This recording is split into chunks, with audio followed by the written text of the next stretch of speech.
All right, primer pumps. If your sled comes from the factory with one of these, they're actually really easy to replace. And if it doesn't come from the factory with one, you can add them. But honestly, if it doesn't come from the factory with one, you probably don't need one, and you've got some other kind of problem going on with your fuel delivery.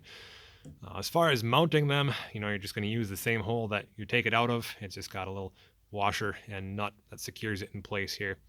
That's going to have two ports on it. You've got your inlet and the outlet.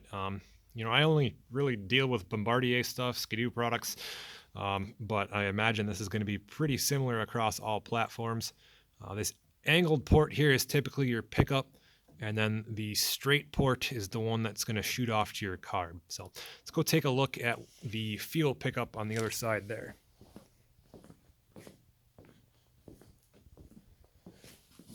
So again, depending on what machine you have, your pickup line might come from directly off of the tank, or it might come from a T in your main fuel line here. Like I said, this one just comes from the outlet of the tank, and then it's got one of those nice brass T's that I just put in there. I typically don't put the plastic ones in there because they're always breaking. But yep, so that's where your pickup comes from. So when you pull back on the plunger, it's, like I said, just like a little fuel transfer pump. So you pull back on the plunger, that sucks in a charge of fuel.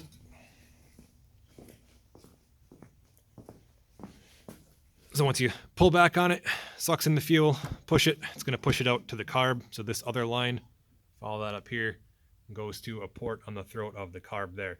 So all that does is just delivers fuel faster to the throat of the carburetor there, to your intake. That way you're not pulling on the cord, pulling your arm off, trying to get vacuum in your impulse lines there to operate your fuel pump.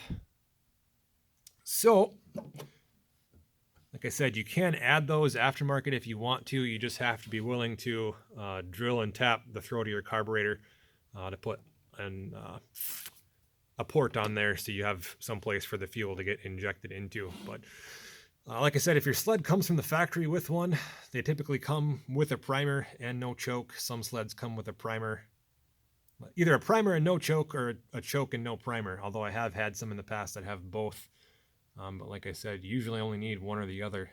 If you have a sled that's got a choke and it doesn't seem to be working properly, and you think you've got some sort of like a drain back issue, you could always put like a primer bulb in the fuel line, though I don't know why you would necessarily need to do that. But anyway, that's pretty much all there is to it, and that's how they work. So like I said, typically the angled port here is going to be your fuel pickup, which has to go back to the tank, or a T in a fuel line, and then this one's going to get, the straight one here is going to shoot off to the throat of your carburetor there, to the port that's on the outside there. And this is 1/8 inch ID fuel line. You can pick that up off Amazon if you need to replace that. And that's pretty much all there is to it. I was filming this off my phone, so hopefully it comes through all right. If not, let me know and I can get the good camera out and we'll redo it. But hope that answers your questions. Have a good one.